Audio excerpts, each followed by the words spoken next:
Hello, everyone. This is criminal profiler Pat Brown, and I'm coming to you today to talk about the horrific murder of Orsolya Gaal in Bronx, New York. They have arrested, his name is David Bonola. They call him the handyman lover, who they claim had an on and off relationship for 2 years with her. And there's a massive amount of incriminating evidence. So I think this guy's going down without a question. But it's such a bizarre crime because of the simple fact that he removed her body, or allegedly removed her body from the house. He has confessed, but allegedly removed her body from the house and put it in a hockey bag and then hauled it down the street and dumped her in a park.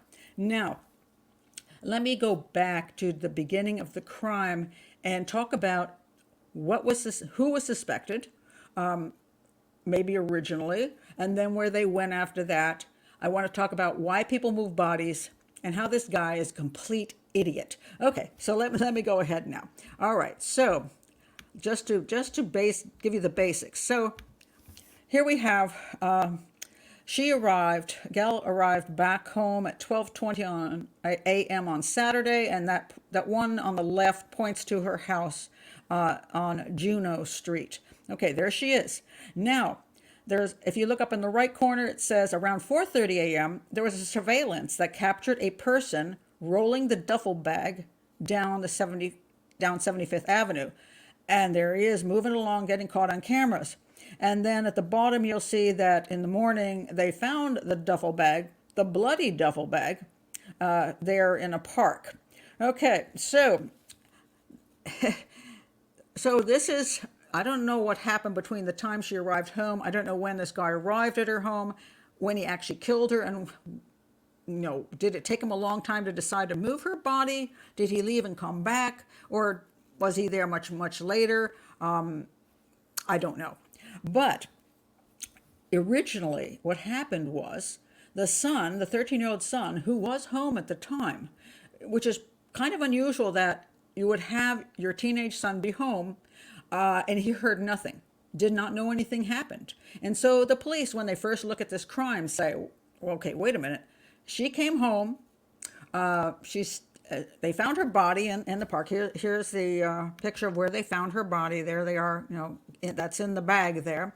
And they find her body there. They look at this video, and you see the guy, the killer, pulling her along, and he doesn't look like a huge guy. So this can be a little confusing. So they originally took the teenage son out of the house in handcuffs, took him to the police station, interrogated him, then they returned him home.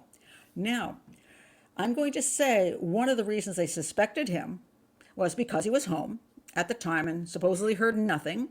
Well, he could have been asleep and simply, she didn't get enough chance to scream, or he could have had headphones on. I don't know what the story is there, but they're like, hey, 13-year-old boys have killed their parents before. It wouldn't be the first time. He was the only one in the house with her that we know of. Then we see this video, and it could be him. It could be him pulling the thing away. And on top of it, it was his actual bag. So that's kind of interesting. She was stuffed in his sports bag. So they have to take a look at him and thinking, hey, maybe it's a family thing. He went berserk on her, teenager, killing mom. Yeah, okay. Now, and why would he take the body out of the house? And here's one of the most important things about the case and what I want to talk about: moving bodies. The number one reason you move a body out of a house is that it's a misdirection. You want the police to look elsewhere and not at who was in the home with that person. So that this teenage boy might say, oh my God, I've just killed mom. I got to get her body out of here so they don't think I did it. And he hauls her away and dumps her in a park. Very possible, especially for a teenager who doesn't think clearly about how the crime went down, what evidence is going to be there. But I'm going to say another reason they probably returned him to the house. He had no cuts on his hands at all. And she was stabbed, I think, 58 times? That's a lot. So he was returned to the house. And of course, they could always come back and revisit. Did he do it? Now, let's take a look at the handyman slash lover. Okay. Okay. Before I do that, though, I want to talk about moving bodies. All right. Let's talk about the reason you move a body. Now, the number one reason is you brought someone home to your house, like you had a date, and let's say it's a guy, and he brings home a lady to his house. They've both been drinking. They go up to his fourth floor apartment, and somewhere in the night, he kills her. Maybe strangles her, maybe does stab her, but she's dead. And now he's got this problem. He's got a body in his apartment. You can't call the police and say, I don't know how the woman died. I brought her home and she's dead in my bed. So you want to get rid of her. So you have to get her out of your apartment. And if they're high enough on the floor and they don't have a good elevator, they may chop the body up to move it in bags. Or they may just haul the body out in some other fashion, especially if they're on the first floor. They could just put them in a car and drive them away, especially if they brought them back to their house. That might not be too difficult to just put her in a car and take her someplace and dump her, outside of a shopping center or in a park. But that way, when the police find the body, they don't connect it to the guy necessarily, especially if he didn't use a knife or a gun. There's no blood evidence in the house. If he strangled her, then even if let's say the police do knock on his door and say, hey, you were seen at a bar with this woman.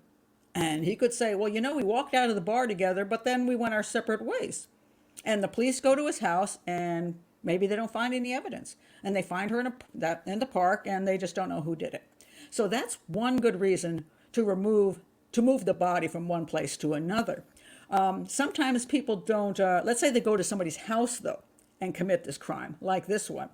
Sometimes what they'll do is they'll leave the body there, but if there's a car available, they'll jump in the car and drive the car to the other side of town, far away from where they live, and maybe choose an area of town which doesn't match, perhaps, their race. So let's say it's a white guy kills the woman. Then he jumps in the vehicle. He drives across town and finds the most African-American apartment complex he can. And he shoves the car in there, walks away. So when the police find the car, they go, aha, the guy drove home. So that's a good reason to take the car. And maybe if you just strangled her, didn't leave too much evidence, or even if you stabbed her a little bit and there's a little blood, you might take the body, put it in a car and drive it away because it can look like an abduction then. And then again, leave the car far away from wherever you are, dump the body. You couldn't leave the car with the body in it, like in a shopping center or whatever. But it gets the body away to some other area where they have to be curious of what happened. Depends whether you are attached to that house. So now we have the stupidity of this thing here. So this guy, first of all, let me just clear up something. They said he was the handyman for 2 years, on and off relationship, some kind of sexual relationship with her, some kind of romance thing on and off for 2 years. Now, mind you, she was a married lady, so it's a little bit interesting. And one of the questions I had about this is, do we have evidence that this is true? They pointed out this, for example. Oh, look, he put things on her Facebook page like, hello, and little hearts. Well, people put that on my Facebook page all the time, and they're not having an affair with me. So there's, and I might not even know the guy. Or maybe I just know him sort of, because we play pickleball together, and he says, hey, cool thing, and puts a heart up. Doesn't mean we're having an affair. So my concern is, after they arrested this guy, did he say, oh, I've been in an affair with her for 2 years and she dumped me and that's why I went crazy? Because if that were true, if there were no knowledge outside of what he said, he could be making that garbage up. He could be a serial killer type. He could have been trying to rape her and she fought back and he killed her. And he has never had a romantic relationship. But if he says he does, then you can make it into second-degree murder. Like, I didn't plan this. It just happened, I wasn't trying to rape her or anything. But apparently, at least it looks that way, they were saying he was her lover prior to the actual arrest. Now, I don't know if there's some mixing of information coming maybe from inside the police station that got out to the media, so they said that because he said that, or whether there was actually knowledge, like even the husband knew that she had this kind of on and off again thing with this guy, or somebody knew.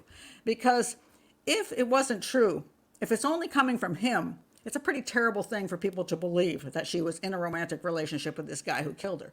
But if it was known beforehand, well then, you know, that's a kind of dangerous relationship to be in, especially with a guy you don't really know that well, you know, and emotions get out of hand and you just don't know, you know, what's going to happen. You don't know whether he's a psychopath. You don't know whether, you know, if you dump him, what's going to happen. So if she was playing with fire, she did get burned, and it's a pretty horrific burning. So anyway, now going to his idiocy. And it's really hard to understand how dumb can this guy get. So anyway, supposedly he gets into the house. Oh, wait a minute, I forgot to show this. Because after they picked, one of the reasons I think they let the kid go is they did find this video, and that is not the kid. That is definitely the guy. And here's a picture of the guy. Looks just like him. Okay. And let me show you a picture of him when he's not being arrested. So that might be the guy she thought was hot if they did have a relationship, you know. He wasn't, but when he was arrested, he didn't actually look like some guy anybody would want to spend time with. But okay. So now he goes in there, supposedly, let's assume that he wasn't some kind of rapist, serial killer guy. And I just want to mention that the two top jobs of serial killers, one is security work and the second one is handyman. I'm looking at it going, okay. Anyway, he somehow gets into the house. He supposedly knows where the key is, or he could have knocked on the door. But anyway, gets into the house, and there's supposed to be some kind of argument that breaks out, and they get down to the basement, and I'm going to say he took her down to the basement because there's no reason for her to go there. And then he stabbed her to death. Now, he stabbed her to death a lot. And he's got cuts on his hands because when they found him and they went to talk to him, he had his hands all bandaged up, which kind of gets you, you know, an interview with the police.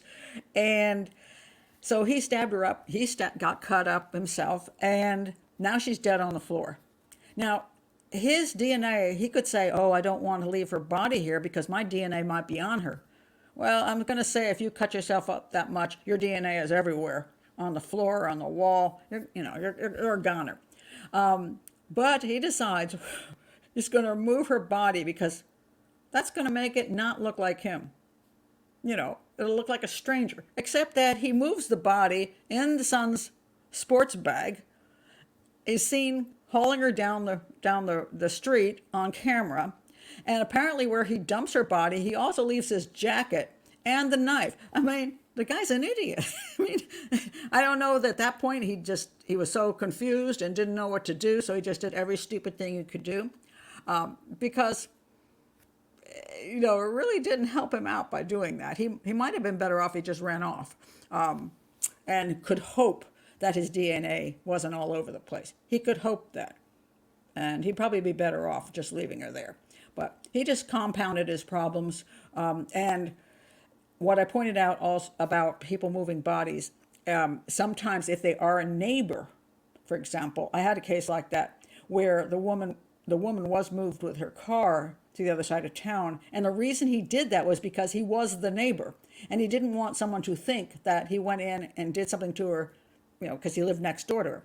And when I profiled the crime, I actually said, I think the guy's a neighbor because I don't see any other reason to move the body so far away except that he doesn't want the police looking in the neighborhood. He wants them to think somehow that guy from across town took a bus over, killed her, and then took her car and left with her. Okay, maybe, but I didn't buy it.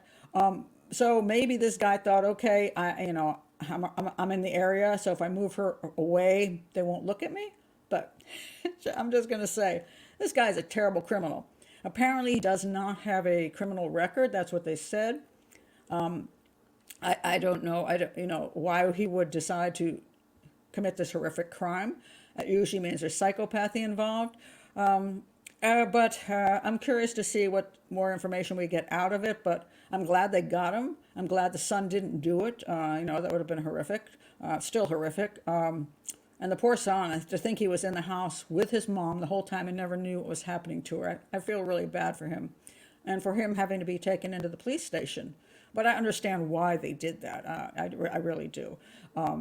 They had to, because he was the one there, and you have to take a look at that.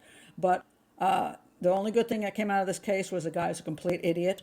So he will be in prison for the rest of his life, and he won't be around to hurt anybody else. Pretty darn sad. But I'm glad it only took them a day, and they solved the crime.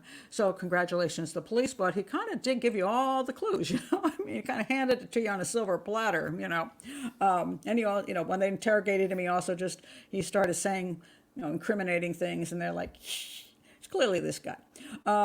So anyway, that's my little take on it. If you haven't subscribed to my channel before, please do that. Like this video and check the playlist out, because my playlist of all the case files, I'll have a lot of crimes that you might be interested in an analysis of. So check that out, and I will be back another time. So thanks, everybody.